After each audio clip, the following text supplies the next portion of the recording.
ঘোঁৰা চেকুৰাই স্কুললৈ যোৱা এজন ছাত্ৰ।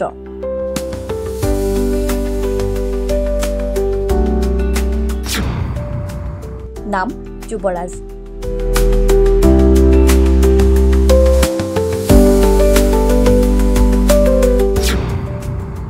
নাম যেনে কামত তেনেই।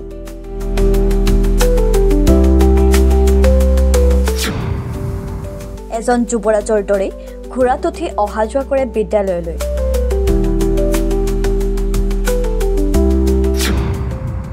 পাহাৰৰ দুৰ্গম পথেৰে স্কুললৈ আহে যুৱৰাজ।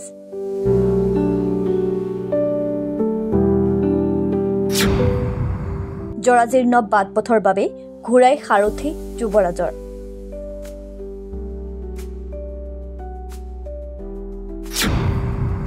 ঘোঁৰাৰে স্কুললৈ আহি চৰ্চাত তৃতীয় শ্ৰেণীত অধ্যয়নৰত যুৱৰাজ ৰাভা।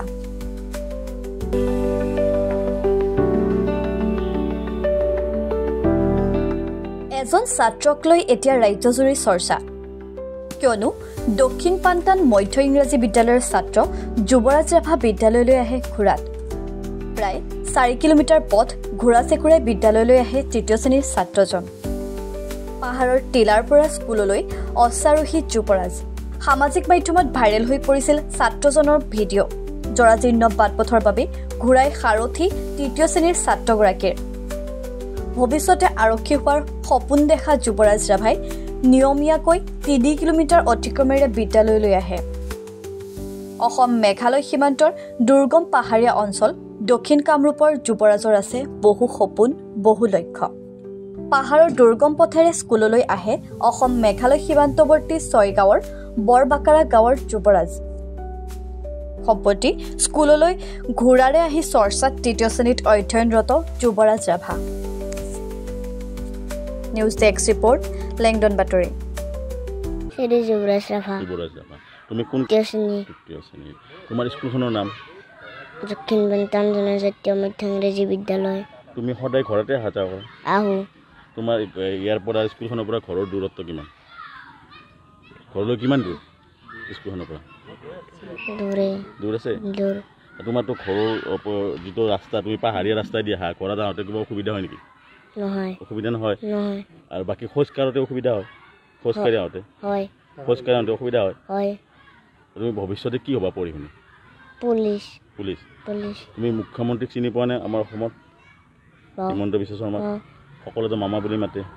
তুমি মামাক কিবা ক'ব বিচাৰা নেকি? তোমালোকৰ ৰাস্তাটো ভাল কৰি দিবৰ কাৰণে অনুৰোধ জনাব বিচাৰা নেকি? বিচাৰোঁ। মামাক তুমি কি ক'ব বিচাৰা? ৰাস্তাটো ভাল কৰিছে বুলি। ৰাস্তাটো ভাল কৰি দিয়া? মামাক কি ক'ব বিচাৰা? ৰাস্তাটো ভাল কৰা। ৰাস্তাটো ভাল কৰি দিবা? মানে এইটো ঘোঁৰালৈ অহাটো অভিজ্ঞতাটো ভাল লাগে। এইটো সুকীয়া অভিজ্ঞতা আমি অসমত মই জনাত নাই। আৰু মই এইখন চতুৰ্থখন বিদ্যালয়, গতিকে এই যিটো প্ৰাকৃতিক পৰিৱেশত পাইছোঁ, সেই ঘোঁৰালৈ অহা দৃশ্যটোৱে ভাল লাগে।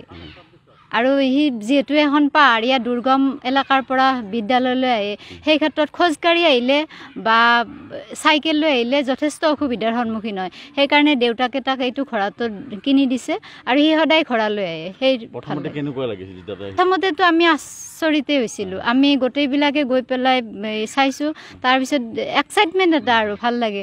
এতিয়া যেতিয়া সি কণ্ট্ৰল কৰিব পাৰিছে, তেতিয়া আমি কৈছোঁ আৰু ঠিক আছে তুমি আনিবা। প্ৰথমতে মানা কৰিছিলোঁ, এতিয়া আৰু মানা কৰা বাদ দিছোঁ। অঞ্চলটো এটা পাহাৰীয়া অঞ্চল, যুৱৰাজৰ ঘৰ এটা পাহাৰৰ টিলাত। আমি তাত নিজেও গৈছিলোঁ আৰু পাহাৰৰ পৰা নামি হওঁতে খোজকাঢ়ি হওঁতে বা চাইকেলত আপুনি সমগ্ৰীকৰণ বা পকীকৰণ এই এলেকাটোৰ বহু ঠাইৰ পৰাই 10 কিলোমিটাৰ 15 কিলোমিটাৰ দূৰৰ পৰা ল'ৰা ছোৱালীখিনি আহে। এই ৰাস্তা ঘাট যথেষ্ট বেয়া, ভিতৰৰ ৰাস্তা। এতিয়া এই 6 গাঁৱৰ পৰা উকিয়াম এইটো ৰাস্তা ভাল হৈছে, কিন্তু ভিতৰৰ ৰাস্তাবিলাক বহুতেই বেয়া হৈছে। ল'ৰা ছোৱালীয়ে প্ৰায়ে স্কুল ক্ষতি কৰা এইটো এটা মুখ্য কাৰণ।